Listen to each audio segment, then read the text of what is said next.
మళ్ళీ నిన్న మొన్న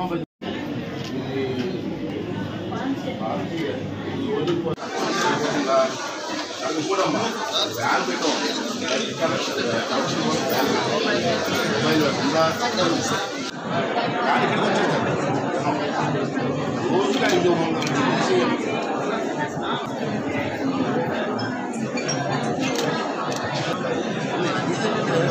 క్వాలిటీ పోయింది.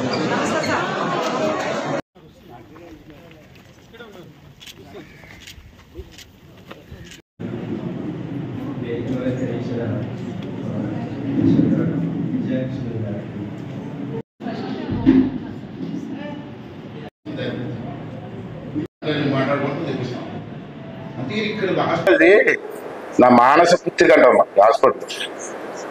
నా కూతురులో అంటున్నాం మనం, నా కూతురు లేరు అంచేత నాకు ఇంట్రెస్ట్ అది ప్రత్యేకంగా, అంతకంటే ఏం లేదు.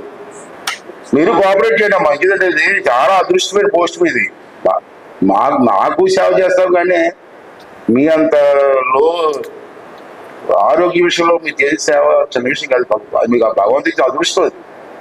ఆయనకి హాస్పిటల్ మీద ఉన్న పట్టుదల మీ అందరికీ అర్థమైంది అని అనుకుంటున్నాను. అంటే ఆయన చెప్పిన పాయింట్స్ ని మీరు పాజిటివ్ గా తీసుకోవాలి. ఇది అన్ని ఒక మనిషిగా, దీని మీద ప్రేమ ఉన్న మనిషిగా ఇంత అబ్జర్వ్ చేసి ఇన్ని అంటే ఆయన చెప్పారు నేను అది తెచ్చా ఇది తెచ్చా. సో ఆల్మోస్ట్ హాస్పిటల్లో 70 to 80% ఫెసిలిటీ ఆయన ప్రయత్నం చేసి తీసుకొచ్చినదే కాబట్టి దాని మీద ఆయనకి ఇంకా ఎక్కువ ఎమోషనల్ అటాచ్మెంట్ ఉంటది. అది బాగా చేయాలన్నదే ఈ మీటింగ్. మిగిలినది కూడా నేను టాలరేట్ చేస్తాను కానీ ఈ ఉన్నదే మనకి కస్టమర్స్ ఎవరు, లోవర్ మిడిల్ క్లాస్ పీపుల్. వాళ్ళ దగ్గర వెళ్ళి మీ అటెండర్స్ 10 రూపాయలు 20 రూపాయలు మీకు చిల్లర మనీ, కానీ వాళ్ళకి అది చాలా సో వాల్యూ. దయచేసి అలాంటి ఇది ఈరోజు మానేసేయమని చెప్పండి.